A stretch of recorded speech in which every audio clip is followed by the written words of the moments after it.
Win or lose, you choose. I have a dream to become a world champion. I was willing to confront and challenge my fears, and I was willing to fight for what I want. What do you want? Fight for it. What do you want for yourself, your work, your business, and your life?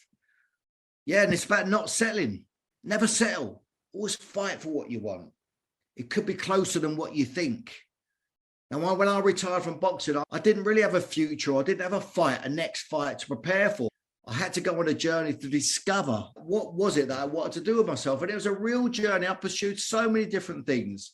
I was going to be a film star. I did a few films. I was going to open a wine bar, a restaurant. I was going to be I even had to go up being a model. Yeah, model. I was with a modeling agency called Uglies. Yeah, that's about right. They cater for people with unusual looking faces.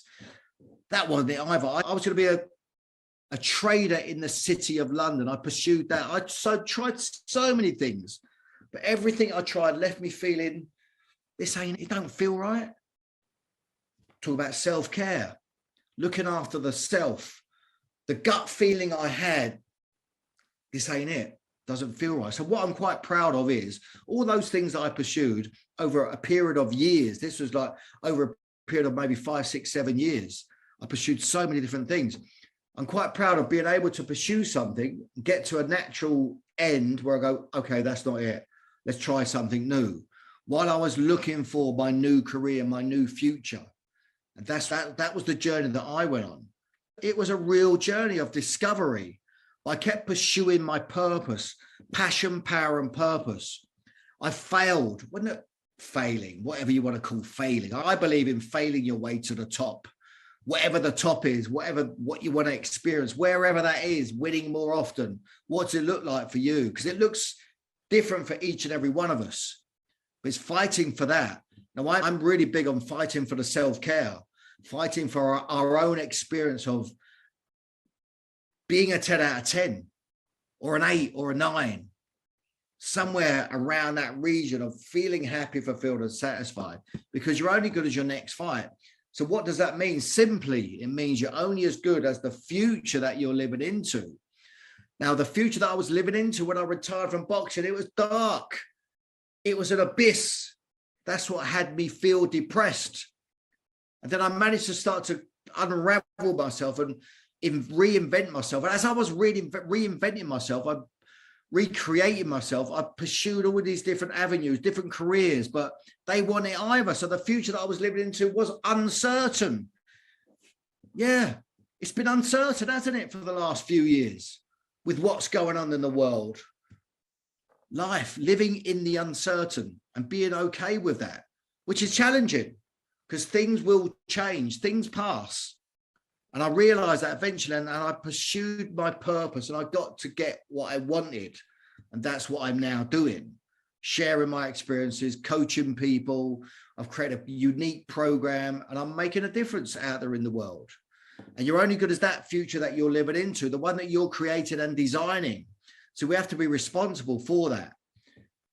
So I come back from Vegas, allow my face to heal. We get back to work. I had a great team around me. That teamwork, the dream don't work. I had a great management team. So as I just challenged for the world championships, I was highly ranked in Europe. I was ranked #1 in Europe. So I got to challenge for the European title. Went over to Spain in an epic contest and I won the European title. I came back home to London. I defended the title 3 times. So that moved me back up the world ranking. So I got another shot at the world title challenge #2, Wembley Arena. I step out into the arena, roaring crowds, the fight starts, and I give it everything as usual, as always giving it my 100% effort. My opponent was brilliant. He was the best in the whole world, and he was so quick. He was like, I just couldn't catch him. He was brilliant. Now, the first half of the fight was brutal, but would you like to live your life on your terms by your design? Design your life and live into that future. And it was a battle. Big cut across the bridge of my nose, Denny Mancini, who was patching me up again. And I kept just pushing and pushing. Now, we went the full 12 rounds and I'm awaiting the decision at the center of the ring. Have I done enough? the little voice in my head. Could you have done a bit more? Is it going to work out for you this time? Ladies and gentlemen, the winner is Stevie Johnson. So I'd lost the fight. He went back to America with the world title belt, and I went back to Luton with more stitches in my face. But you know what? There's a lot of controversy after this fight because he failed the drug test. No wonder I couldn't catch him. He was so quick. But what happened was he got off on a technicality. Have you ever felt cheated? Have you ever not got something that you feel like you deserve getting, the promotion or the relationship or something's just, you felt cheated from something? That was my experience. And the lesson I got from that, you're only as good as the future that you're living into.